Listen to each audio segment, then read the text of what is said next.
perezida banyakubahwa senateri, mwaramutse muraho, mwaka mwiza aho tutabonanye. Nanjye nyakubahwa perezida wa Sena ndabashimiye kuba mwarampaye uyu mwanya kugira ngo tuganire nk'uko maze kubisobanura ku iki kiganiro kirebana n'ishusho y'ubumwe bw'Abanyarwanda. Ndabikora mu bice bibiri. Igice cya mbere n'akanya gato cyane kwerekana aho twavuye, kuko kugira ngo dusobanure neza impamvu y'ubumwe bw'Abanyarwanda n'impamvu y'ubu bushakashatsi, nuko tunerekana ibibazo byari mu gihugu byabayeho bituma ubu ngubu hari politike y'ubumwe, kugira ngo turebe uko igihugu cyakomeza kwiyubaka. Wenda nanahera no ku bisobanuro. Hari ibipimo bya mbere byajyaga byibanda cyane cyane ku ngingo ebyiri, ubumwe n'ubwiyunge. Hanyuma biza kugaragara ko nyuma y'imyaka 30 ubu ngubu n'ibiri jenoside yakorewe Abatutsi yahagaritswe, hari igice kinini cyane cy'Abanyarwanda batarebwa ako kanya no kwiyunga. Bishaka kuvuga iki? Bishaka kuvuga ko urubyiruko mu biganiro byinshi tugirana haba mu itorero ndetse n'ahandi, abavutse nyuma ya jenoside n'abari bato mu gihe cya jenoside bo berekana ko ntawe bakoreye icyaha ku buryo byasaba yuko bajya kumusaba imbabazi ngo biyunge. Hiyungwa uwakoreye undi icyaha abantu babiri, nubwo sosiyete nayo ibi bikeneye kugira ngo ikiri bikomere. Niho rero icyo kintu twabonaga gisa nkaho bamwe bumva ko ubwiyunge butabareba, kandi ko bari bugasanga arimo n'ukuri. Niho twanasuzumye dusanga nubwo abenshi nta wakoreye undi cyaha mu rubyiruko ruri mu Rwanda barenga hafi 70%, ariko bose natwe twese dufite ibikomere ku gipimo kitangana, ariko dufite ibikomere bishingiye ku mateka igihugu cyanyuzemo. Ibyo bikomere rero ni nabyo bikomeza kuturanga aho turi hose. Dukeneye rero kubisohokamo no kudaheranwa nabyo. Niho rero twazaniye iki cyerekezo cy'ubudaheranwa nk'inkingi n'ubundi ishingiye ku muco nyarwanda no mu mateka yagiye ifasha Abanyarwanda gusohoka mu bizazane bitandukanye no gusohoka mu bibazo igihugu cyagiye kinyuramo. Noneho rero ubudaheranwa ubwo bureba buri wese, bureba twese. Ni nabwo bunafasha na bwa bwiyunge ku wakoze jenoside n'uwo yayikoreye. Kudaheranwa n'icyaha yakoze n'ubwicanyi yakoze, kudaheranwa n'ingengabitekerezo yatumye ahinduka umwicanyi, noneho abakorewe ubwicanyi nabo bagakorwa urugendo rwo kudaheranwa n'ibyo bikomere n'ako kababaro k'ibyaha by'ubwicanyi batewe n'ubukana bwa jenoside. Dusanga rero muri icyo cyerekezo bifasha. Ni nabyo hano ndi bubereke, kuko ubushakashatsi bwakoze kuri izo nkingi eshatu, ubumwe n'ubwiyunge, kuko hari igice kikirebwa nabwo, ariko noneho n'ubudaheranwa. Turi bubereke uko biteye. Mu gutangira rero turareba mu miterere ya politike yariho mbere ya jenoside.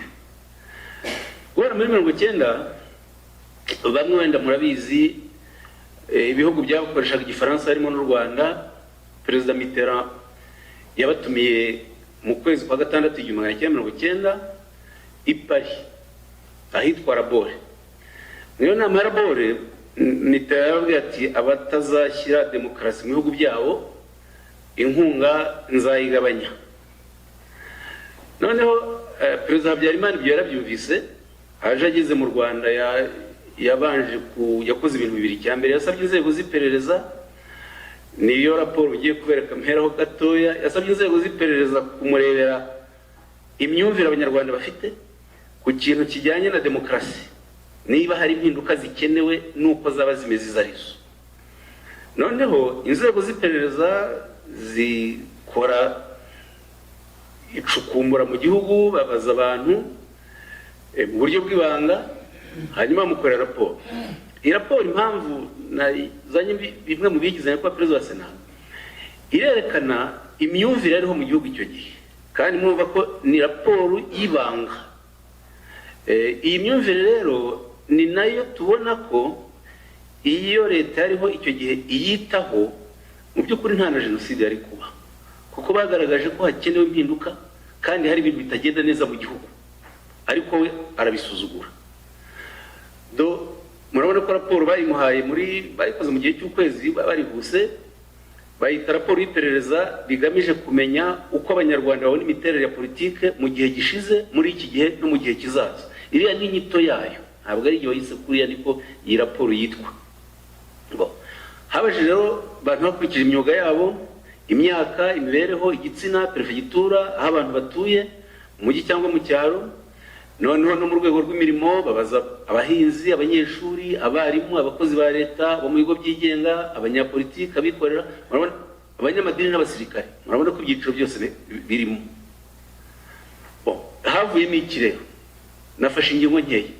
Amahoro n'umutekano. Murumva ko amahoro n'umutekano ni ingingo ikomeye igihugu cyose kiba gikeneye kandi buri wese akenera. Iyo biriya bipfuye nta buzima bw'igihugu buba buhari. Murebe 92.6% bemeje ko mu Rwanda hari amahoro, ariko ku rundi ruhande bageze ku mutekano kandi intambara yari itaraba, nta ntambara yari mu Rwanda.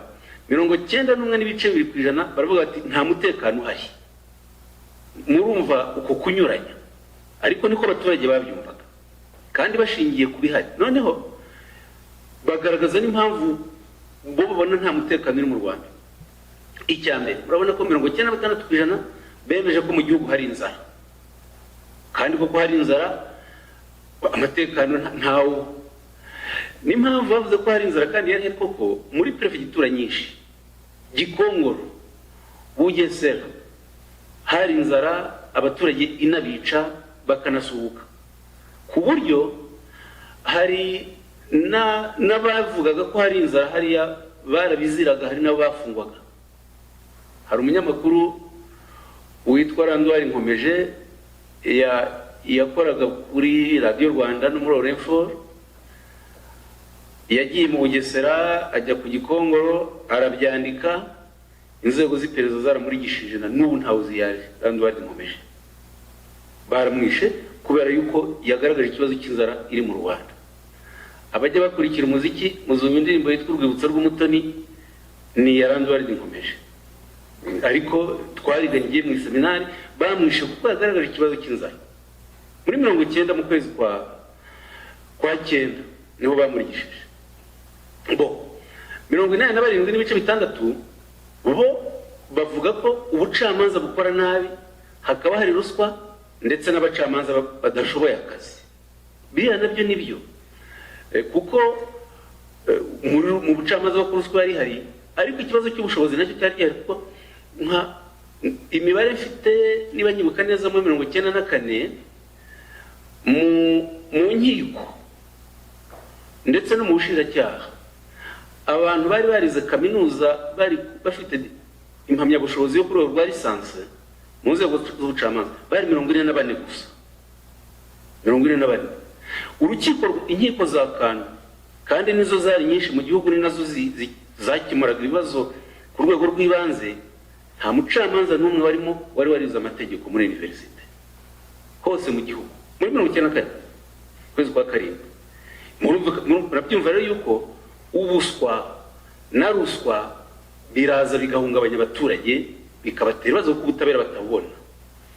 Noneho hari na 7% batekereje gacaca, kandi icyo gihe gacaca nta n'uwayivugaga. Bavuga ati ariko wazana gacaca ifite agaciro yadukemura ibibazo. Noneho rero ibindi bagaragaje murabona nabyo ni ibintu biremereye. 61.6% bemeje ko abanyarwanda batareshya imbere y'amategeko, nabyo urumva ni byinshi. 89.8% bagaruka kuri ruswa, ko yahawe inzego, ruswa yahawe intebe mu nzego zose, ndetse 11.2% nabo banemeza ko idashobora gucika. Umva harimo nta cyizere cyari mu gihugu rwose ukurikije iriya mibare kumeze. 58.8% bati nta kwishyira ukwizana biri mu gihugu. Ziriya ni ingaruka z'ishyaka rimwe ku butegetsi rya MRND. Noneho hakaba n'andi 20.4% bifashe kwifata nabyo bifite icyo bivuga, birerekana ko abantu bafite ubwoba. 20% batagira icyo bavuga, si ukuvuga ko nta gitekerezo bafite, si ukuvuga ko nta position bafite, ariko baranga kwiteranya, baranga kwigaragaza, baranga yuko bahura n'ingaruka. Noneho rero uretse icyo kibazo cy'umutekano n'amahoro, noneho bagarutse no ku kibazo cy'impunzi, kuko nubwo leta Habyarimana ikibazo cy'impunzi yagihungaga, ariko cyari kihangayikishije. Bari bazi ko gihari mu ibanga, bakagisuzuma kugira ngo bumve n'imyumvire ihari. Dore uko bimeze. 69% bavuze ko impunzi zigumaho ziri zigahabwa ubwenegihugu. Bya ni ibintu bibi. Biranabereka yuko ari abaturage bari barafashe ibyo leta yababwiraga. Bavuga ko igihugu ni gitoya, ntaho gifite gishyira impunzi, nizihamaho ziri. N'abaturage 69% babyemera batyo. 11% bati abashobora kwitunga bagakora indi mirimo itari y'ubuhinzi bo bashobora kugaruka mu Rwanda. Umva bariho barabagenera, ntibemera yuko impunzi zose zitahuka, bati abashobora kuza ntibagire icyo basaba leta, bafite akazi bo baza. Noneho 12% nibo bemeje yuko ababishaka bashobora kugaruka. Urabona ko imyumvire iri hasi rwose kuri kiriya kibazo. Noneho 2.4% bati babimurira mu bindi bihugu bifite ubutaka. Nanone 2.4% bati imiryango mpuzamahanga n'ibihugu izo mpunzi zirimo bakwiye gufasha u Rwanda gukemura icyo kibazo. Hari rero na 0.6% batari bazi ko icyo kibazo gihari. 2.4% biracyaza kenshi, nta gitekerezo babifiteho, n'abifashe babiri.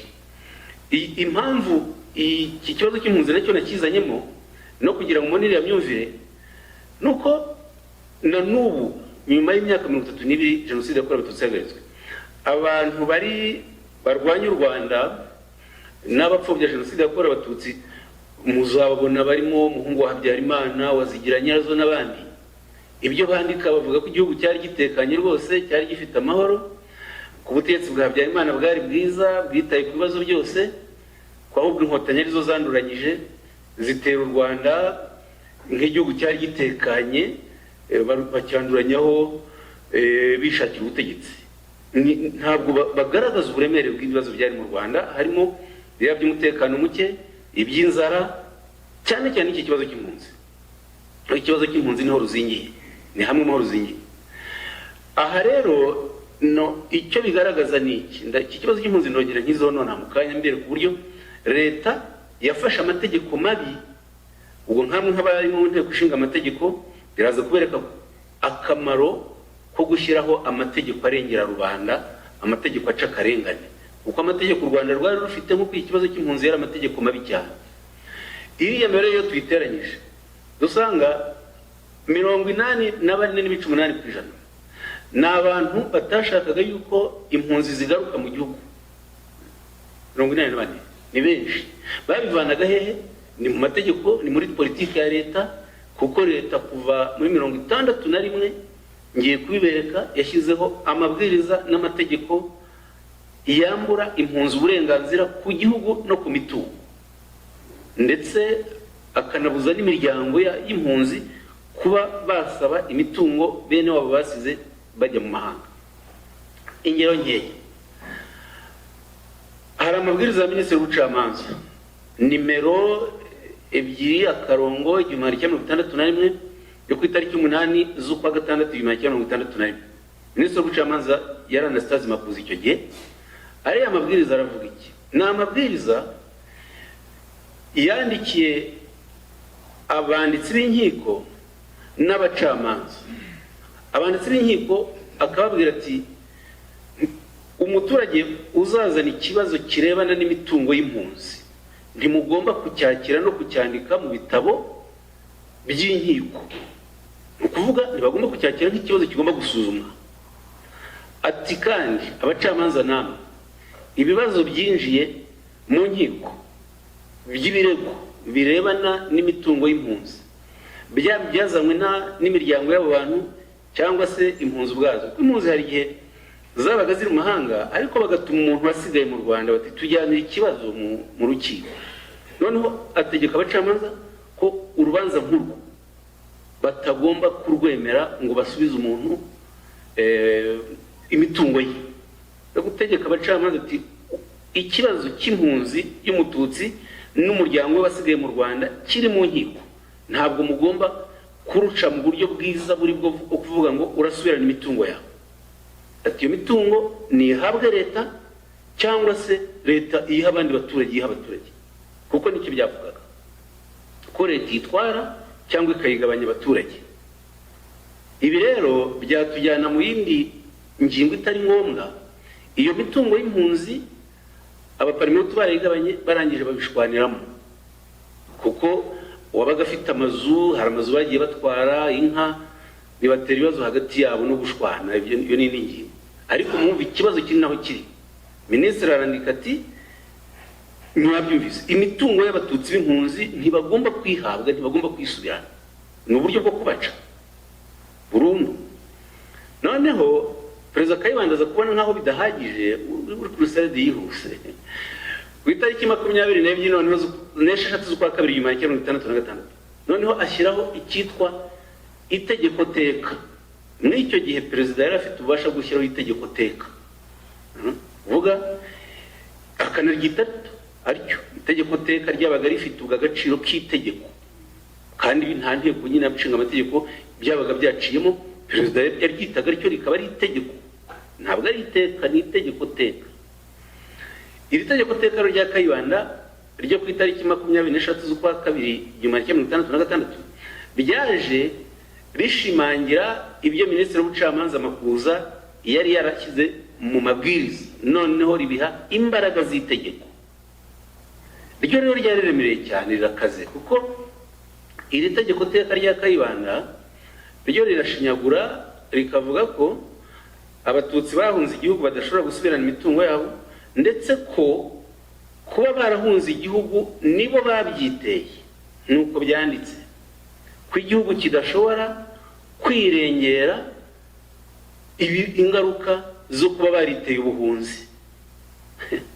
Tegeko ryanditse rityo. Niba ndabishimangira abanyakubahwa kugira ngo mwumve impamvu kugaruka ku bumwe bw'Abanyarwanda bifite akamaro, kuko tutumvise izi ngero za politiki ya kera ntabwo dushobora kumva ibintu bibiri: kumva impamvu ubumwe tugomba kubukomeraho no gukora ibishoboka byose kugira ngo bene ibi bintu, bene iyi politiki itazasubira. Icyo ni kimwe. Ariko icya kabiri, bidufasha no kumva uburemere, ndi bubizaho ni mubona imibare, bw'abantu bakuriye muri iyi politiki. Hari abafite ingorane n'ikibazo kinini cyo kuyirekura, bumva yari ngombwa, bumva n'ubikiriyo.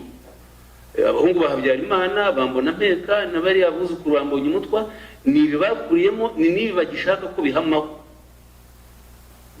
Ni ngombwa rero kumva iyi politiki kugira ngo turwanye ingengabitekerezo ya jenoside, twumve n'akamaro k'ubumwe buri mu nshamake. Tugeze kuri Repubulika ya Kabiri rero, Habyarimana ntacyo yahinduye rwose, habayeho gukomeza ibyariho. Habyarimana nawe bishyira mu iteka, dore itariki, ku itariki 25 z'ukwa 10/1973 arisubiramo neza neza uko Kayibanda yaryanditse muri ya magambo, ko nta wishingiye uguhunga kwabo, uguhunga kwabo ari bo babyiteye. Noneho Habyarimana amaze gushyira iryo iteka rye, abaminisitiri bo babishyize mu mabwiriza yabo kugira ngo nyine bishyirwe mu bikorwa. Habanza amabwiriza ya Minisitiri w'Ubucamanza, icyo gihe yari Bonaventure Habimana, nako yari ubutegetsi bw'igihugu n'abakozi ba leta. Niko ndabyishe. Aya mabwiriza 25 Ukuboza 1973 yasinywe n'abaminisitiri babiri kugira ngo bayahe imbaraga. Minisitiri w'Ubucamanza Bonaventure Habimana na Minisitiri w'Ubutegetsi bw'igihugu n'abakozi ba leta Alex Kanyarengwe. Barayasinya bombi, bayoherereza ba prefe. Noneho bigeze muri 75, noneho Minisitiri Kanyarengwe w'Ubutegetsi bw'igihugu aha amezi 2 aba prefe kuba bamaze gutanga imitungo yose y'impunzi itaratangwa, kandi bakamukoreraho raporo. Amezi 2, dore amatariki ngari. Habyarimana ubwo muri 82 murabizi ibyo mu kwezi kwa 10 1982 impunzi zari Uganda zari ukamwe na Perezida Obote, baraza bajya hariya mu Mutara za Kibondo Nasho n'ahandi. U Rwanda ruza gutangaza ko izo mpunzi zaje ziva Uganda ko bose atari abanyarwanda. Hari abantu barenga 250. Leta ibeshya ko ubwo ni disikuru ya Imana mvuga yo kwita 19 z'ukwa 11/1982 yabivugiye mu Bubiligi abwira abanyeshuri b'Abanyarwanda bahiga, ababwira yuko abanyarwanda baje ari 43 kandi bari 250. Iyo ni imibare y'ishami ry'umuryango w'abibumbye ryashinzwe impunzi. Ati mwabandi 43 abanyarwanda ni 6,000 gusa. Atabona nabwo icyo twashingiyeho twemeza yuko ari abanyarwanda ni abantu bashoboye kutwereka ikarita, niko yayize, ikarita y'indangamuntu, ikarita y'indangamuntu y'u Rwanda ya kera igaragaza ko bavuye mu Rwanda koko. Emerente iraterana, iki kibazo irakiga, none ufata icyemezo ndakuka ko impunzi zigomba kwibagirwa kuza mu Rwanda, zigomba kwibagirwa igihugu cyazo. U Rwanda ni ruto, bagomba guhama aho bari. Icyemezo cy'ishyaka riri ku butegetsi. Aha rero ni impunzi zahise zumvira yuko nta kundi bigomba kugenda. Ubugande bwarabirukanye, baza mu Rwanda barabirukana, noneho n'ishyaka riri ku butegetsi riravuze ngo nimwibagirwe igihugu cyanyu, nimuhamaho muri, nta kundi. Mungira ngo murahita mubibona ko umwaka wakurikiyeho muri 87 nibwo RPF noneho yashizwe ku mugaragaro, kuko bahise babona ko nta kundi bagomba kubigenza, ni ugushaka uburyo bazatahuka ku mbaraga. Amateka nyarikiya ariko nifuje kuyaheraho no kwa perezida wa Sena ariko basenateri, kugira ngo nabivuze mbereke iyi politike yatanyije abanyarwanda ku buryo buremereye, duhere ku iki kibazo cy'impunzi gusa cyonyine, kandi tugifata tugiye uburemere bwacyo. Noneho n'abashinyagura bavuga ngo FPR Inkotanyi yateye u Rwanda rumeze neza. Ntabwo rwari rumeze neza namba. Igihugu kibuza abana bacyo uburenganzira ku gihugu, bamwe bakumva ko igihugu ari icyabo bonyine bakabishyira mu mategeko. Ibyo ntibishoboka no kuba igihe kinini rwose. Buriya ni naho Kongo yibeshyera, nayo yirengagiza ikibazo cy'impunzi zayo. Murabizi maze imyaka 32 mu Rwanda, bakumva ko izo mpunzi bazazijugunya mu mahanga zigaheronga gusa. No, bageraho bakirwa nuko bashoboye. Iki gice cya mbere ndagishoje, nifuje kugisasira kugira ngo aya mateka tutayibagirwa. Noneho rero ku kirebana n'ubushakashatsi ku gipimo cy'ubumwe bw'abanyarwanda bukorwa buri myaka 5. Ubushakashatsi bwatangiye mu mwaka wa 2010. Buri myaka 5 niho igipimo gikorwa. Uyu mwaka rero ku mwaka ushize kuko niho byakozwe, nkuko mubibona ngaha twongeyemo inkingi y'ubudaheranwa. Mbere hakorwaga ku bumwe, ubwiyunge, ubuhongemo inkingi y'ubudaheranwa, isuzumwa nk'inkingi ifasha ubumwe n'ubwiyunge gukomeza gutera imbere no gushoboka.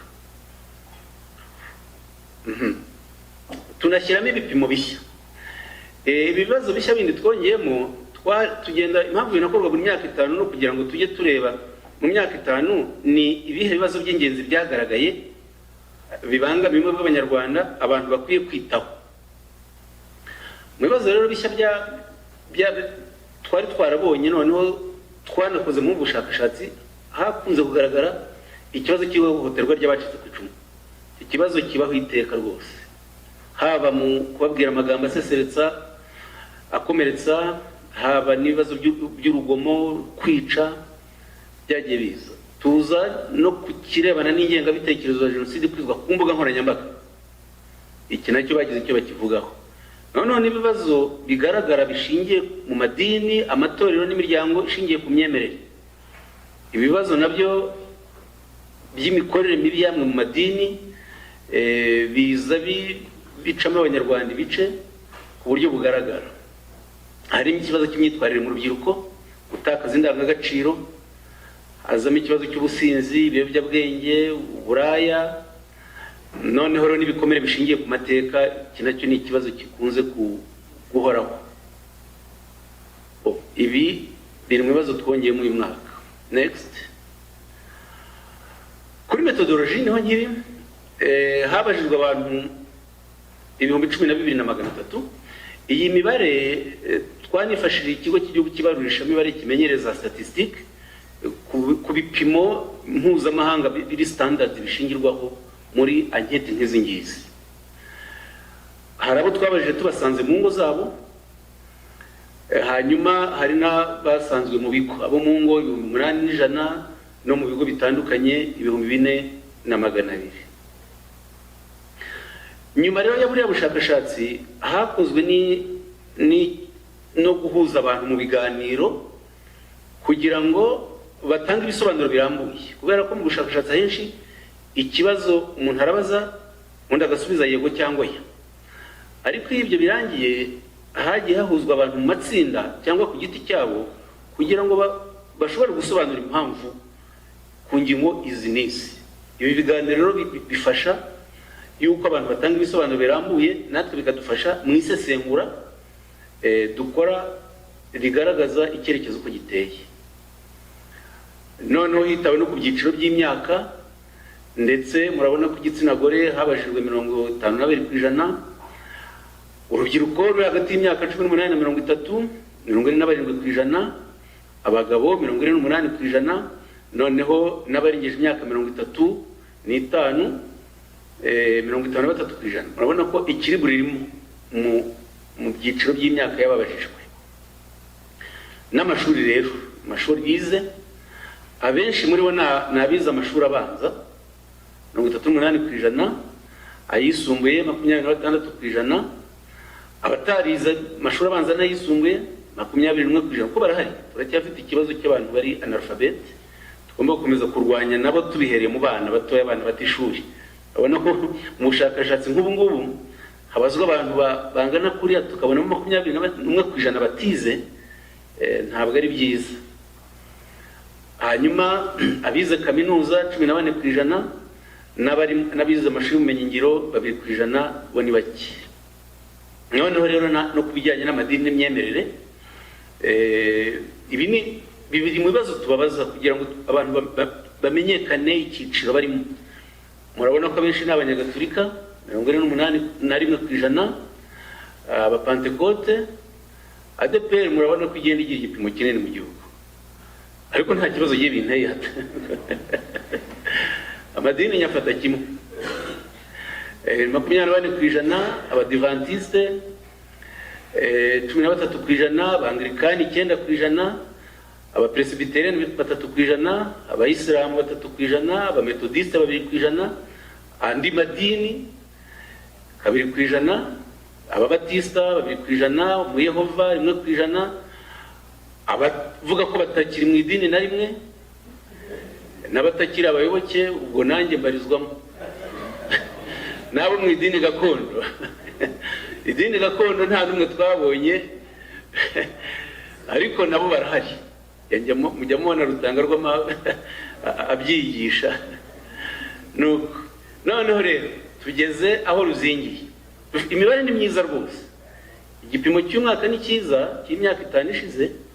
Murabona ko ubu tugeze ku gipimo cya 95.3%. Nibyo byavuye muri buriya bushakashatsi. Hanyuma twareba mu myaka 15 ishize kuva cyatangira gukorwaho ubushakashatsi igipimo cy'umwe n'ubwiyunge kuva muri 2010, murabona ko cyagiye kizamuka ku buryo cyazamutseho 13%. Ibi ni byiza, ariko kuretse gatoya, murabona ko muri 2010 twari kuri 82%, 2015 bigera kuri 92.5%. Murabona ko ho byahise bizamuka 10% muri ya myaka ya mbere. Hanyuma 2020 94%, noneho ngo bikaba 25%. Ikibazo bakunze kutubaza hano ni ukuvuga ngo kubera iki muri ya myaka ya 2010 na 2015 igipimo cyabaye kinini cyane, hanyuma ngo kikaba ari gito, kuki bitazamuka 10% nk'uko hariya byari bimeze. Bon, hano muri 2010-2015 nimunabibona muraza gusanga niya myaka inkiko gacaca zakoraga zariho zikora zigeze hagati imirimo yazo, ku buryo abanyarwanda bari bamaze kubona akamaro k'inkiko gacaca, n'abari bazifite impungenge, baba bakoze icyaha, bakoze jenoside n'abayikorewe, impungenge zaragabanutse cyane, bari babona akamaro kazo. Noneho n'abakoze jenoside bakabona ko itegeko ryaborohereje ibihano nko kubemeye ibyaha, ku buryo bariho babyungukiramo. Umuntu wabonaga yarashobora gufungwa burundu agasanga kwemera ko yakoze jenoside, akanasobanura uko yagenze nk'uko itegeko ryabivugaga, kuvugisha ukuri kose, agasanga igihano kibaye gitoya, agiye muri tije, ashoboye kugaruka mu muryango nyarwanda, ndetse aranatashye asubiye mu rugo. Byatumye rero bashira impungenge, noneho bashima iyo politike yariho, banagaragaza ko iriho ibafasha mu bumwe no mu bwiyunge. Niyo mpamvu igipimo cyazamutse cyane, byaturutse cyane cyane ku ibyo bice by'abakoze jenoside, bameraga icyaha bakoze, ndetse n'abayikorewe batizeraga cyane inkiko gacaca, ariko bakabona ko inkiko gacaca zibafasha kumenya ukuri no kushobora kumenya rimwe na rimwe imibiri y'ababo no kwishyingura. Bituma rero ibyo bibafasha bifasha n'igipimo kuba cyarese kizamuka vuba. Hano rero twarebye n'inkingi si zose, inkingi zimwe na zimwe abanyarwanda bishimira zigaragaza impamvu ubumwe bw'abanyarwanda babona ko bumaze gushinga imizi. 98.7% bemeza yuko indangagaciro y'ubutwari no gukunda igihugu kugeza aho bashobora no kucyitangira babyemera batyo. Ni ukuvuga iyo abantu bemera yuko bashobora kuba batanga amaraso yabo kubera ubumwe bw'abanyarwanda, kubera gukunda igihugu, cya gihugu baba bakibonamo kandi bumva ko bagomba no kukibanamo. Noneho 97.9% ni imyemerere ishingiye ku migenzo, imyemerere n'imiziririzo. Ni ukuvuga kuba bemera kirazira. Urugero, kuvuga ngo abemera bati ubwangamugayo ni indangagaciro tugomba gukomeraho, kandi ubwangamugayo ntibuvangura. Urwo ni urugero rw'izo ndangagaciro. Cyangwa se imigenzo, ubusabane, umuganura, ubukwe, ibyo byose ni ingero z'imigenzo abanyarwanda bibonamo kandi bakorera hamwe nta vangura ribaye, babyemera batyo. Noneho rero ko no kumva ko basangiye igihugu, isano muzi ko abanyarwanda bose ari bene kanyarwanda, kandi igihugu ari icyabo, bagisangiye, bagihuriyeho, babyemera batyo. Ubona 96.8%. Indangagaciro rero zo gusigasira ubumwe bw'abanyarwanda nazo ziri ku gipimo cya 95%. Ingaruka za jenoside yakorewe abatutsi mu gusenya ubumwe, aha nongera ngo birabereka isura y'ikibazo. Ni ukuvuga ko 92.6% bemeza ko ubumwe bw'abanyarwanda bwahozeho, jenoside yakorewe abatutsi ko yabushegeshe, ndetse ko ingaruka zayo zigomba kujya zitabwaho mu kongera kubaka ubumwe bw'abanyarwanda.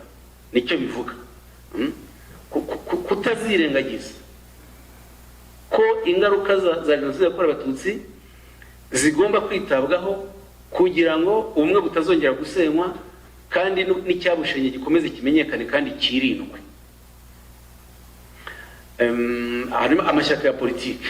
Amashyaka ya politike nayo mu byashenye ubumwe bw'abanyarwanda, murabona ko babyemera ku gipimo cya 97.9% ko amashyaka ya politike mabi ariyo yagize uruhare mu gusenya ubumwe bw'abanyarwanda. Baranayavuga Aprosoma, Parimehutu, MNDCDR n'andi. Bikatwereka rero noneho ubu ngubu uruhare rwa politike nziza rwo kwirinda, muranabishinzwe hano, amashyaka ashingiye ku ivangura iryo ari ryo ryose. Hanyuma kubirebana n'ubwiyunge nabwo bagaragaza yuko imibanire myiza mu banyarwanda imaze kugaruka ku gipimo cya 98%, kwisanga no kwisanzura mu muryango nyarwanda ko biri ku gipimo cya 95%, imyumvire ihuriyeho ku mateka n'icyerekezo gihamye cy'ejo hazaza, imyumvire ihuriye ku mateka y'igihugu 90%. Akamaro ko kwibuka jenoside yakorewe abatutsi, ahangaha abanyarwanda bagaragaza yuko kwibuka jenoside yakorewe abatutsi basanga ari ngombwa kandi bikwiye ku gipimo cya 99%. Hanyuma bakanashima uburenganzira ku gihugu gifite gitanga uburenganzira bungana ku banyarwanda bose, iri ku gipimo cya 92%. Nk'iyi ngingo muhite mwibuka bimwe nahereyeho ngaragaza iya amategeko yahozeho n'uburyo abanyarwanda bagaragazaga yuko mu bucamanza akarengane gahari, ariko hano noneho murabona ko berekana kuri 92% ko politiki u Rwanda rufite ubu ngubu irebana n'uburenganzira bw'abanyarwanda yubahirizwa, bakabyishimira kuri 92%. Noneho ikindi rero bashimangira cyerekana yuko biyumva koko nk'abasangira igihugu nuko bagaragaza ko bibumbira mu bimina badashingiye ku moko cyangwa ivangura iryo ari ryo ryose, no kwishyira mu mashyirahamwe ko bayajyamo gusa bakurikije inyungu rusange bayabonamo ku gipimo cya 94%. Kandi koko niyo urebye aho ibimina biriho amashyirahamwe ari, usanga ibyiciro byose birimo: urubyiruko, abagore, abagabo, abaje batahuka bavuye mu mahanga, bari mu Rwanda, ibyiciro byose birimo ku buryo buvanze. Ibipimo rero barakomeza bakerekana ku bijyanye n'ubudaheranwa, bashima ko imiterere y'ubuyobozi iriho mu Rwanda idaheza abanyarwanda. Imiterere y'ubuyobozi ku gipimo cya 99% kudaheza.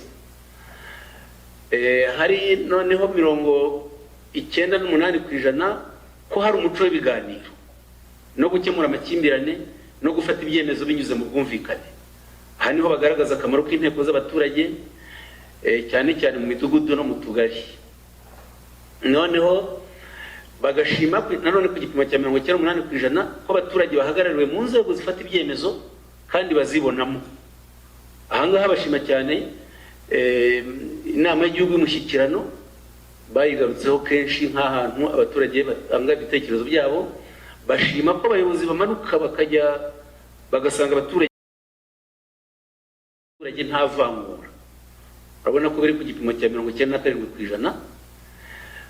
Akamaro k'indangagaciro, akanako rwose babigarukaho cyane ko indangagaciro z'umuco nyarwanda na kirazira zazo ari inkingi remezo zifasha abanyarwanda kubana, yewe zinafasha buri wese kugira icyerekezo no kwiha icyizere. Bikatwereka akamaro k'izi ndangagaciro z'umuco nyarwanda gukomeza kuzitoza abatoye. Isaranganya ry'ubutegetsi nanone ryagaragaye nk'imwe mu nkingi ifasha abanyarwanda kwibakamo ubudaheranwa, biri ku gipimo cya 87%. Impamvu bigabanuka nuko iyo haje mu butegetsi hari abumva ko ubutegetsi kubujyamo bitabareba, niko ari ibyiciro nyine by'abanyapolitike bo bazakurikiza ibivuye mu by'abanyapolitike bakoze. Harimo guhabwa amahirwe angana mu gihugu, nanone barabishima kubirebana n'ubukungu ko mu ishoramari cyangwa se mu buryo bwo gusaranganya ibikorwa remezo, amavuriro, ibitaro, imihanda, umuriro, amazi, ko ibyo bitangwa mu byiciro byose nta vangura. Ahangaha twashyizemo ikibazo iki cya nyuma kijyanye no gutwika imirambo mu rwego rwo gukoresha neza ubutaka. Ubwo wenda mushobora kwibaza impamvu. Nuko iki kibazo biragaragara ko ni kimwe mu bibazo bigaragara u Rwanda rufite. Abaturage bariyongera, uko twiyongera turapfa, kandi aho gushyingura hakaba hatoya. Hari itegeko ryagiyeho rinamaze igihe imyaka irenga 10 ndakeka riteganya gutwika imirambo, ariko ntabwo birafata, ntibiremera. Twaganiriye n'abadepite tugiye gutangira ubushakashatsi, batubaza icyo dukora mu rwego rw'umuco kugira ngo dufashe mu mpinduka mu myumvire yatuma abanyarwanda bumva ko gutwika imirambo nabyo ari kimwe mu mahitamo yafasha mu gukemura iki kibazo cy'ubutaka. ituma mu bushakashatsi tubishyiramo. Nari nabyemerera abadepite nubwo bitareba cyane cyane ubumwe n'ubwiyunge, ariko tuzagishyiramo noneho turebe icyo abanyarwanda babitekerezaho, hanyuma bizadufashe mu zindi ngamba. Murabona ko rero 61% bagaragaje yuko babona gutwika imirambo ari igisubizo kuri iki kibazo cy'ubutaka bugenda buba buto bwo gushyingura. Bwasigaye ni ahacu twese dufatanye kureba uburyo ubukangurambaga kuri iyi ngingo nabwo bwazashoboka. Iyo rero dukoze mu wayene ubudaheranwa murabona ko buri kuri 90% n'ibice 8, abanyarwanda bagaragaje ko indangagaciro y'ubudaheranwa ibafasha mu gushimangira ubumwe, kubwubaka ndetse no kuburinda. Ibi rero noneho ni ku rwego twarebye noneho no muri buri karere, uko ishusho y'ubumwe bw'abanyarwanda ifashe muri buri karere. Iyi mibare banyakubahwa senateri izadufasha twese namwe mu ngendo mukora kureba uturere dukwiye kwibandwaho cyane. Iyi shusho rwose irabyerekana, nimubibona neza murabona ko uturere two mu ntara y'Uburengerazuba turi inyuma. Urabona akarere ka Rusizi ni aka 30, Ngororero ni 25 niba mbona neza, Nyamasheke ni 24, Karongi 23. Murabona uturere 4 two mu ntara imwe turazi inyuma. Ibisobanuro birahari. FDLR ni ya myumvire mibiri muri Kongo irahari. Abaturage baragenderana cyane, bagendana n'imiryango yabo ihari, ku buryo nubwo bazi politike nziza iri mu Rwanda, ariko ingenga bitekerezo iri muri Kongo harabo yinjiramo, ku buryo ikomeza kutubera imbogamizi no kubabera imbogamizi nabo ubwabo. Ikindi ni munareba abayobozi benshi ba FDLR murabasanga ko bakomoka muri iriya ntara, bafite imiryango. Abantu babaswe n'ingenga bitekerezo ya jenoside nka wa mugore witwa Ingabire murasanga n'uwo muri Ngororero n'abandi. Hari abapadiri bitwa ba Nahimana Thomas, ba Rudakemwa Fortunatus, bande n'abita abanyapolitike bandagije Imana Jean Marie Vianney, bariya bakoresha imbuga nkoranyambaga, ibiganiro kuri YouTube bigaragara birebwa n'abantu benshi. Abenshi muri bakomoka muri turiya turere muri iriya ntara Rusizi, Nyamasheke. Abo bantu rero ni abantu bavuga ngo rikijyana nk'uko bikuze kuvugwa, bararebwa. Iyo mubona umupadiri wambaye korome Rudakemwa yigisha yambaye kandi kabo, kugira ngo n'umureba babone ko uwo muntu ni umuntu mutagatifu uvuga ukuri. Shene yitwa ngo Amateka Atagoretse, avuga neza rwose nk'uwize teoloji na filozofi, avuga na za mpuwe nk'usenga, ariko ariho aroga, ku buryo umureba rero umuturage w'iwabo Imwezi avuga ati dore biriya padiri batubwira nibyo, ibyo Bizimana aza kutubwira aratubeshya, uwacu nuriya. Iyo myumvire rero ikagenda ijya mu baturage no mu rubyiruko babireba batyo. Iyo narebye tumaze iminsi tuganira n'abasenyeri bimbabwira tuti uriya muntu araroga. Jewe nyita umurozi yankozeho ibiganiro 13 ngo Bizimana ni umurozi igice cya mbere, Bizimana ni umurozi igice cya kabiri, gutyo. Ariko wareba abantu bamurebye ugasanga mu masaha 2 amaze kurebwa nk'abantu 60,000. Masaha 2 gusa nk'abantu 60,000. Ubwo niba harimo abo mu murenge we, mu kagari ke, mu mudugudu we, murumva uburyo ariho asopanyiriza gahunda za leta n'uburyo imyumvire ariho ashyira mu baturage. Niyo mpamvu rero tubisanga muri turiya turere higanje bene abo bantu b'abarozi, kuko ni abarozi uretse twebwe babibeshya. Imyumvire iragenda ikagabanuka, nubwo bose bemera ko leta iriho mu Rwanda ikorera abaturage, ifite ibikorwa by'inyungu z'abaturage bose, ariko ryaronda bwoko ryigishwa n'aba bantu riranga rikaba imbogamizi ikomeye.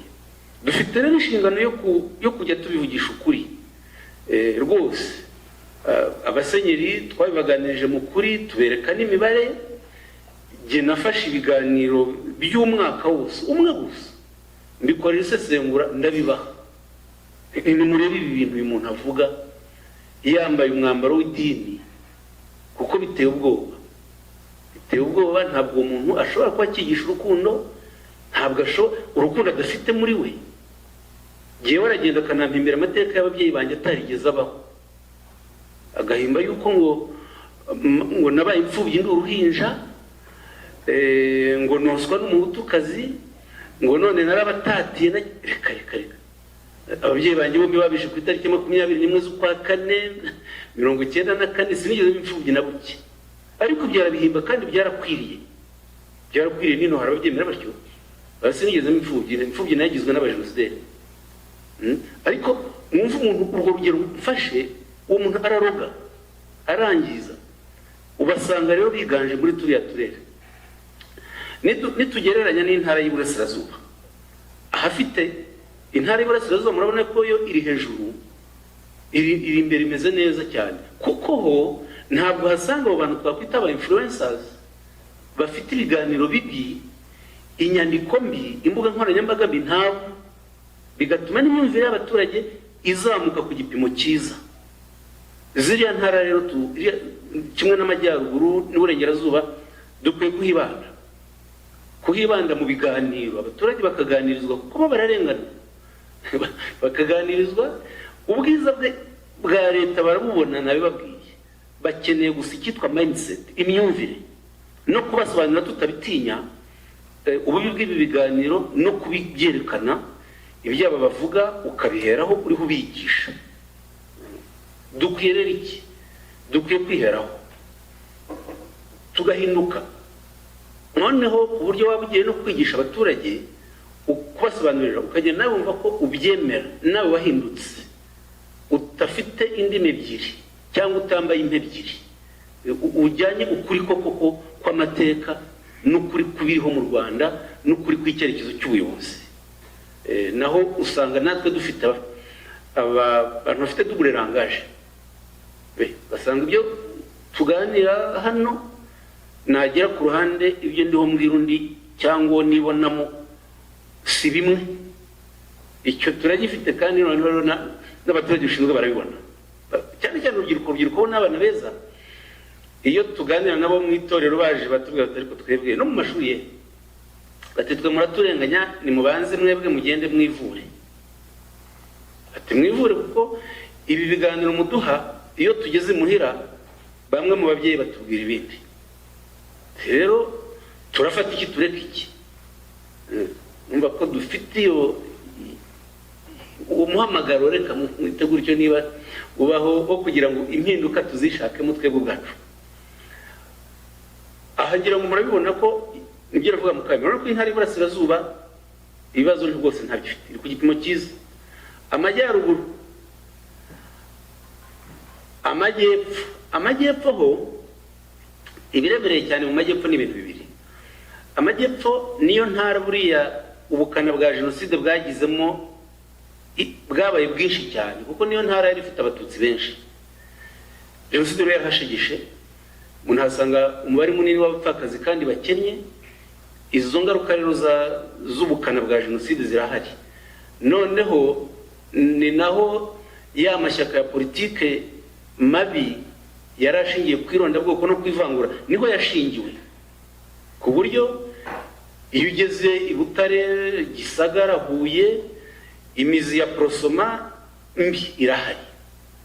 Wagera Muhanga, Ruhango, imizi ya Parimehutu irahashinze, irahari. Ugasanga ibyo bisigisigi biracyari mu bantu. Uburengerazuba murabona ko navuze buri hasi. Umujyi wa Kigali muri mu wayenuriye inyuma, kuko usanga no mu bindi bikorwa, n'ubu turi muri gahunda z'urugerero, umujyi wa Kigali ubwitabire buba buke. Abaturage kuko bo bariza benshi, ariko usanga kwitabira ibikorwa bya leta ubwitabire buri hasi. Nuba abana barangije amashuri yisumbuye bemera kuza ku rugerero, mu mujyi wa Kigali n'uri hasi. Ubwo nuko ko abana bari muhira aho kugira ngo bitabire ibikorwa bya bireba n'inshingano mboneragihugu. Inshingano mboneragihugu tuza no kuzigeraho muraza kubona ko ziri hasi. Ntabwo kandi ugasanga ni batwebwe bize binjijuke tutatabira cyane kujyanamo abana ndetse n'imiryango.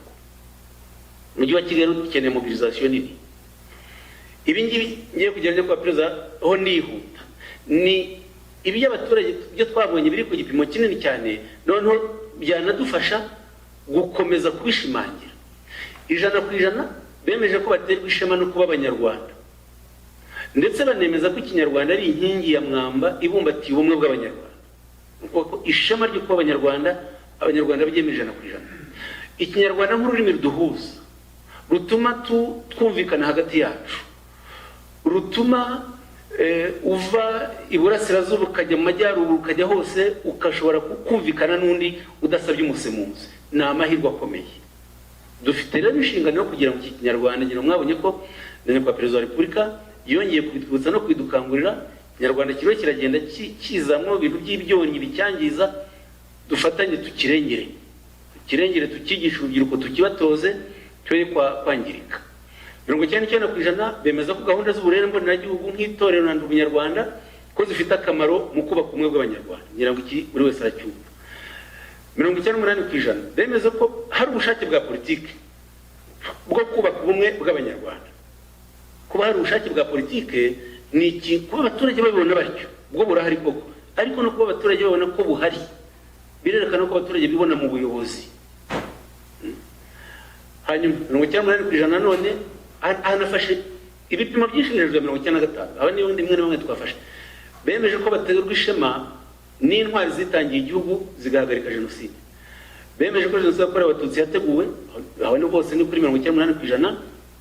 97% bemeza ko ubunyarwanda busumba ikindi cyose umuntu yakwibonamo ubunyarwanda, kandi ko bufite uruhare runini mu kubumbatira ubumwe mu bene igihugu. 97% bemeza ko ubuyobozi buriho mu Rwanda bureberera bose nta vangura rishingiye ku bwoko, kandi bashyigikira ko umuyobozi ari uwa rubanda, ko nta bwoko agira. Hariya ntabwo bivuga yuko abayobozi twese koko duteye kuriyo. Ni ihame abanyarwanda bemera ko umuyobozi ari uko yagombye kubateye. Bemera ko ubuyobozi buri mu Rwanda ko bureberera bose, abaturage bose, ko nta vangura rishingiye ku bwoko. Ariko bakavuga bati umuyobozi akwiye kuba uwa rubanda, ntabwo yagombye kugira ubwoko. Abo wa rubanda, abo wa twese. Aha rero birerekana ko iyo myumvire y'abanyarwanda ari myiza, ko igisigaye ari uko abayobozi koko bajya muri kiriya cyerekezo abaturage bagaragaje, abayobozi bose kandi kimwe. 96% bemeje ko kwigisha amateka bibumbatira hamwe ry'ubumwe mu banyarwanda. Ibi nabyo harabajya babijyaho impaka. Nejo nahoze mbyumva kuri radio yitwa Flash, bavuga bati baheraga ku kiganiro ariko mengiye kumukorera publicity. Umugore wa Habyarimana witwa Gatakanziga muri iyi minsi hari ikiganiro yakoze yashyize kuri YouTube atagatifuza ubutegetsi bw'umugabo we, noneho nyine ubuyobozi buri mu Rwanda busebya birumvikana. Abanyamakuru bakivugagaho bakavuga bati dufite ikibazo kubera yuko amateka y'u Rwanda tutayabona kimwe, hari abayavuga ukundi. Abanyamateka nibandika rwose bavana abanyarwanda mu rujijo. Ati uko ikiganiro nka kiriya gato yatanze arakivuga nk'ubyemeza ku buryo hari abashobora gukeka ko ibyo avuga ari ukuri. Ibyo nibyo, ariko murabona ko abanyarwanda bemera ko amateka namwe ntabwo hashobora kuba amateka 2 cyangwa 3. Ibi byaranze amateka ni bimwe. Igikenewe nuko bimenyekana bikamenywa kandi bigafatwa gutyo nk'ibyaranze ayo mateka. Ikibyita n'interpretation abantu babiha n'amasesenguro, ariko noneho bemera akamaro ko kwigisha amateka, kandi ko kwigisha amateka bifasha kumenya ibibi byayaranze bikirindwa. Ariyo mpamvu bemera ko bifasha kubumbatira ihame ry'ubumwe, kuko ubumwe bwacu bufite igihe bwashenywe mu mateka, bifite n'ibyayashenye, politike mbi haba mu burezi, mu miyoborere y'igihugu hose, nko kuri cya kibazo cy'impunzi natangiriyeho. Ayo mateka yaratamenyekanye, kubumbatirwa bw'abanyarwanda byagora, kuko n'abatoya bashobora no kuyasubiraga batamenye yuko habayeho yabaye mabi ku gihe runaka, ngo bashobore kwirinda ibyabushenye, bashobora kubigoma batabizi. Niyo mpamvu nyambabwira nti mujye mwirinda ijambo gutwika. Iyo habaye ibirori, habaye igitaramo, ngo Bruce Melody yatwitse, tukwiye kubwira bariya abana ko bakamenya gutwika ibyo ari byo. Gutwika muri 59, muri 60, senateri Havugimana azabibabwire, batwika ku Gikongoro mu Bufundu uko byari bimeze ari abatoya, je nari uruhinja. Iyo myaka ni mibi cyane. Gutwika no kwica, ntabwo gutwika bishobora kuba ijambo risobanura ibirori, igitaramo, kwishima. Oya, abatoro ntibababizi, ariko n'umwe kwibabwira bakabyumva. Okay, 93% bemera ko abanyarwanda bose bahabwa amahirwe angana ku byiza by'igihugu. Nawo ni umubare mwiza. Bemera ko batuye basabana kenshi kandi babikora batitaye ku nkomoko. 99%. Noneho bakemera ko kubika jenoside ko abatuye bifite uruhare mu kubaka ubumwe n'ubwiyunge, ko banyuzwe no kuba babana mu miryango nyarwanda mugari, ko bemera ko itangazamakuru ryo mu gihugu rigira uruhare mu kubaka ubwiyunge bw'abanyarwanda. Ku gipimo cya 97%, itangazamakuru ryo mu gihugu. Aha naho umuntu yatinda gatoya, kubera yuko itangazamakuru riri ubu ngubu bararishima kubera ko barigereranya n'iryahozeho, barigereranya na RTRM, bakarigereranya na za Kangura, bagasanga muri rusange itangazamakuru riri mu Rwanda rijya muri gahunda zo kubaka. Ariko ikindi bashima nuko hari amategeko noneho agenga itangazamakuru, atanga ubwisanzure, ariko anahana abarengereye umurongo. Ibyo bigatuma itangazamakuru riri mu Rwanda baryizera. Okay, komeza. Ya, noneho aha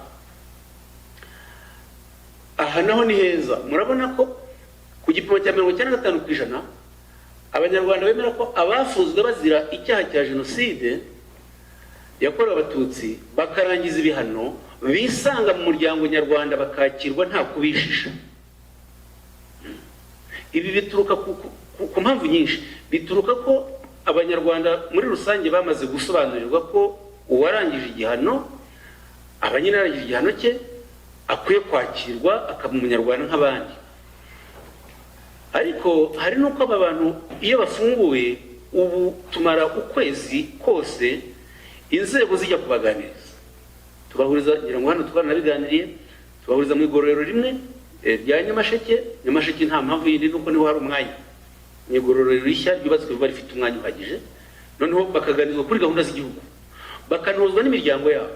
Haraba badaheruka imiryango yabo nabo, bagahuzwa n'abacitse ku icumu. Inzego z'ubuyobozi bw'ibanze z'aho bakomoka zikajya kubaganiriza, bagataha rero barahumurijwe no kubisha kwaragabanutse nabo ubwabo, kuko hari n'abasubiragayo muri bariya bagiye bahotera bacitse ku icumu. Twagiye dusangamo n'abafunguwe ku cyaha cya jenoside. Aho rero naho turibasobanurira, bakigishwa amategeko, bakanerekwa n'ingaruka bizabagiraho, bizagera no ku miryango yabo, ku buryo rwose turiho turabonamo umusaruro wabyo. Bon, 95% none bemeza ko amakuru kuri jenoside yakorewe abatutsi yatanzwe mu nkiko gacaca ku buryo bushimishije. Bemeza ko ibimina bigira uruhare mu bwiyunge, kandi no kuba umunyamuryango wabyo bidashingira ku nkomoko. Ibi nabisobanuyeho kare. Abaturage bagira ibikorwa mu ruhare mu bikorwa na gahunda bigamije kubanisha abanyarwanda neza. Noneho ibi nabyo nabivuzeho, iyo bagaragaza uruhare rw'amashyaka mabi ya politiki, uruhare yagize mu gusenya ibihugu by'abanyarwanda, yaba Prosoma, Parmehutu, MRND. Ikitureba rero, murabona ko nkabizi 93% bemeje ko intiti, abitwaga intiti, abize n'ijijuke, aribo bagize uruhare mu gutegura no gushyira mu bikorwa jenoside yakorewe abatutsi. Ibi ni byo ahubwo n'uwashakana bishyira n'ijana ku ijana, kuko abaturage bo bagiye bakurikiye iby'abayobozi, abategetsi, abari bashinzwe kuba babareberera babatoje. Hanyuma rero umubare munini nanone bagaragaza ko urubyiruko nabo bagize uruhare muri jenoside. Nibyo, urubyiruko rwarakoreshejwe, ibi byemejwe na 88%, bikaba binerekana n'akamaro ko kurera neza urubyiruko dufite ubu ngubu. Muri rusange rero, mu mpamvu zizamuka ry'ibipimo uko bigaragara, mpamvu icyizere ndetse n'icyerekezo cy'ubumwe bw'abanyarwanda n'ubudaheranwa bizamuka, bigaragariramo nuko gahunda leta yashyizeho za gahunda zitandukanye, ibikorwa, porogaramu zo kubanisha abanyarwanda, zo kubaha amahirwe angana, zo kurwanya akarengane n'ivangura, zo kunoza imitangire ya serivisi, gahunda z'isanamitima, ubutabera no kuzamura imibereho y'abaturage ku buryo budaheza.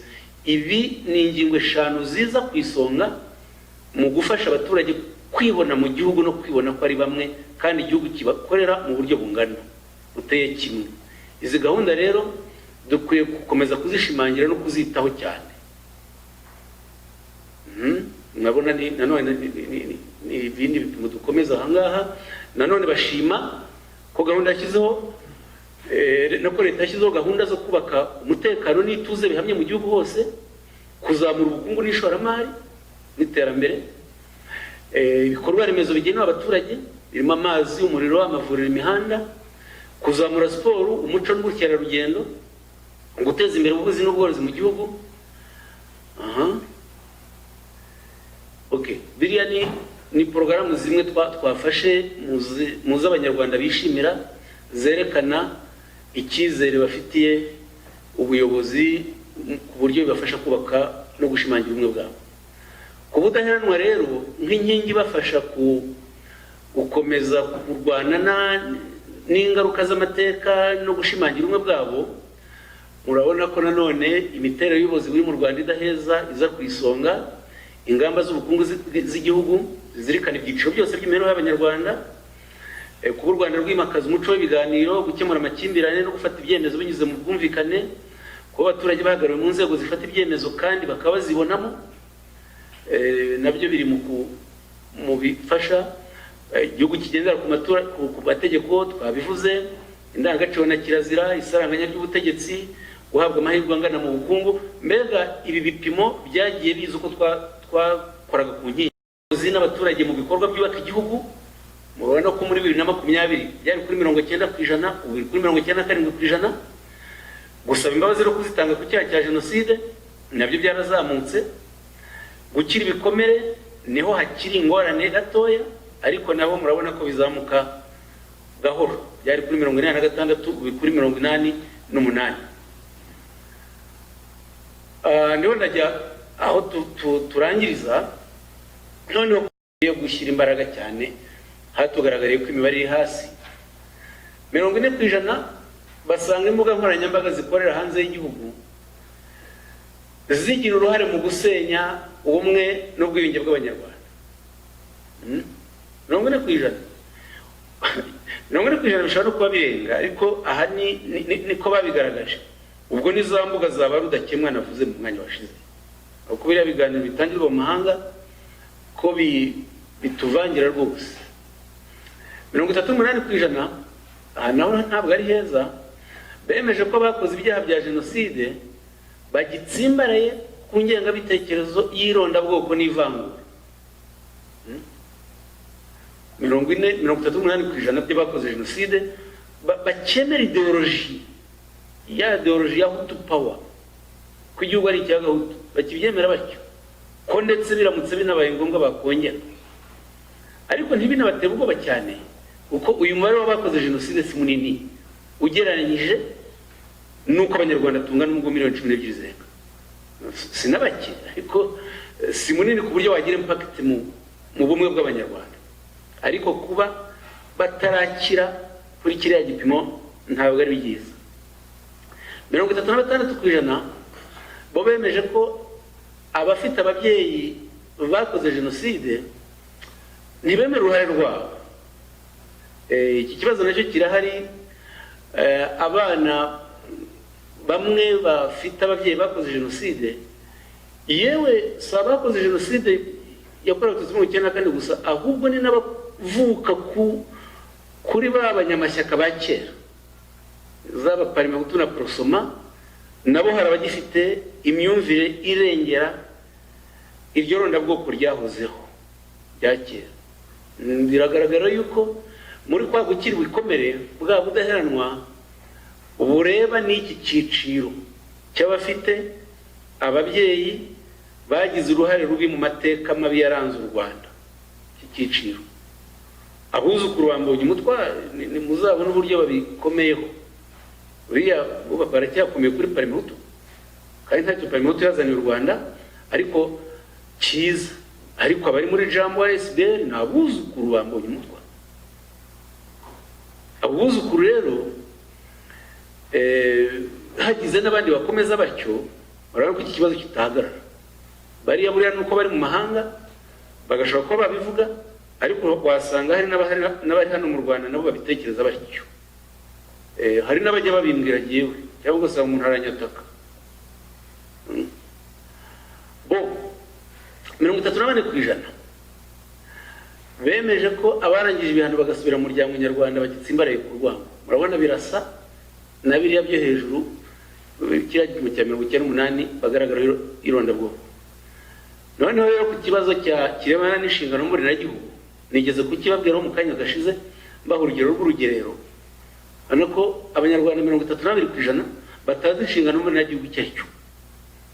Ubwo ni gihe uri kwisonga ubibazwa kuko mbishinzwe, ariko ni twese ababyeyi, kuko inshingano mboneragihugu ni biriya bikorwa birimo kwitangira igihugu, birimo gahunda ya Umunyarwanda, birimo itorero, birimo ibikorwa by'ubukorerabushake.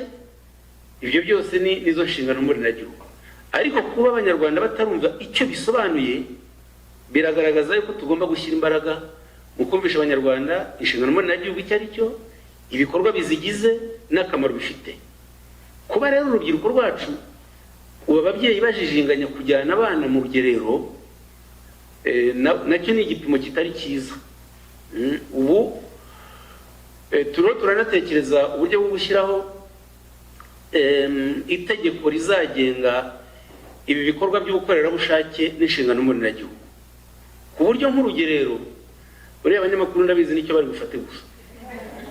Akenshi abanyamakuru bafata akantu gato cyane, ugasanga mu kiganiro kimaze amasaha 2 niko bahaye intera aho kureba isura rusange y'ikiganiro. Ubu niba ngiye kuvuga ko turebe uburyo certificate, icyemezo gitangirwa mu rugerero cyahabwa agaciro gakomeye, ku buryo nk'umunyeshuri ugiye muri kaminuza, mu ishuri ry'ubumenyingiro, ushaka kwinjira muri polisi y'igihugu, mu ngabo z'u Rwanda, asabwa icyo cyemezo mu byemezo asabwa.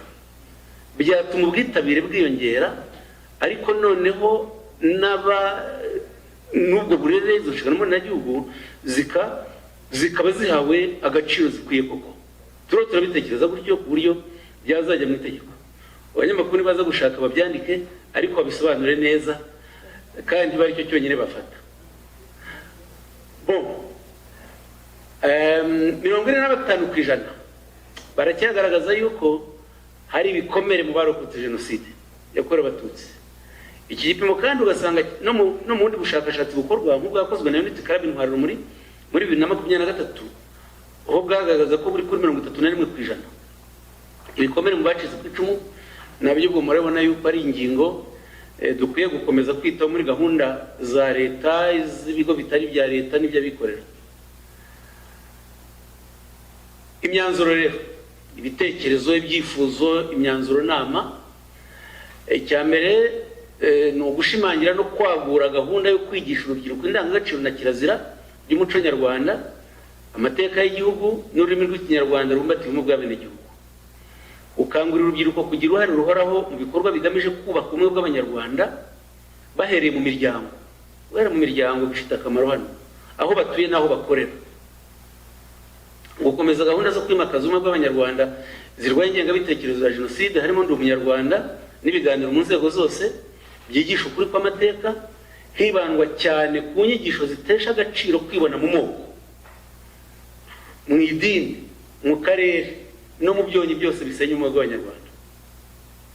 Gushyira imbaraga muri gahunda zimenyekanisha ukuri kw'aho igihugu kigeze kiyubaka n'aho kigana, hagatangwa amakuru nyayo hakoreshejwe imbuga nkoranyambaga zitanga amakuru nyakuri n'inyigisho ziboneye. Ni ukuvuga hariya niba abantu bakeneye kumenya amakuru y'amateka, kumenya aho igihugu kigeze, bakaba wenda ku rubuga rwa minisiteri bishinzwe bajyaho bakabona amakuru yose. Gushyira imbaraga mu ngamba zihora zo kwigisha Abanyarwanda bari mu mahanga gahunda nziza z'ubumwe ziri mu gihugu. Usanga hano Abanyarwanda bari mu mahanga bamwe batamenya aho igihugu kigeze, kuko n'abagisenya abagisebya benshi ariho biganje. Gutegura no gukwirakwiza imfashanyigisho zibagenewe zijyanye n'igihe u Rwanda rugezemo. Kunoza ihererekanya amakuru n'ishyirwa mu bikorwa ry'ingamba ku makimbirane yo mu miryango n'impamvu ziyatera. Ahangira mu mwabonye ko n'umutumwa nyakubahwa Perezida wa Repubulika yatanze ejo bundi yongeye kubitwibutsa amakimbirane yo mu miryango, kuyaganiraho, ariko n'umuryango muri rusange ukabafasha, kuko usanga nk'ibikorwa by'ubwicanyi biba mu miryango akenshi abaturanyi baba babizi ariko ntibafashe izo ngo kubikemura kugeza aho bigeraho umwana yica se cyangwa umugore akica umugabo. Gutyo tukwiye rero amakuru gutangwa ku gihe, kubafasha gukurikirana kugira ngo amakimbirane akumirwe, amakuru akamenyekana ku gihe kandi ingaruka zayo zigakumirwa uko bishobotse kose.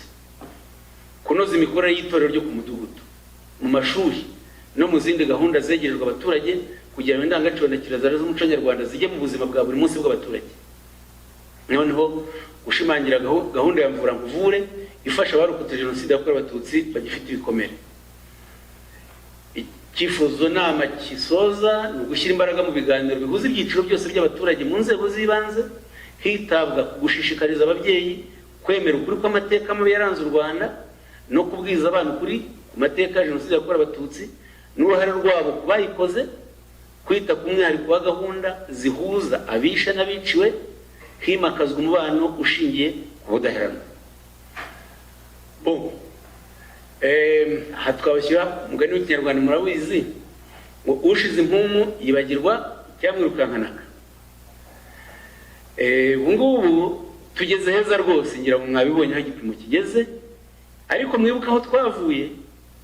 Ariyo mpamvu natangiriye kuri ya mibare na ya politike mbi. Ubu rero twidamarara, dufite igihugu cyiza kimaze kugera heza hanejeje hashimishije. Ntabwo rero dukwiye kumva ko twagezeyo, ahubwo kiriya gipimo tutarageraho 4.7%, ubu turi kuri 95.3%, turabura 4.7% kugira ngo tugere 100% ry'umwe bw'Abanyarwanda. Aho rero niho hazingiye bya bibazo byinshi twagaragaje ubushakashatsi bwanerekanye. Nibyo rero tugomba gufatanya kugira ngo nabyo tubikemure. Tugomba kwibagirwa aho u Rwanda rwari rwarageze n'aho rwavuye, tukaba tugeze aheza tugeze na za gahunda zihatugejeje ntituzikomeze. Kandi iriya myanzuro yabyifuzo nama uko twabitanze hariya mwabonye ko birakomatanye pe, buri byavamo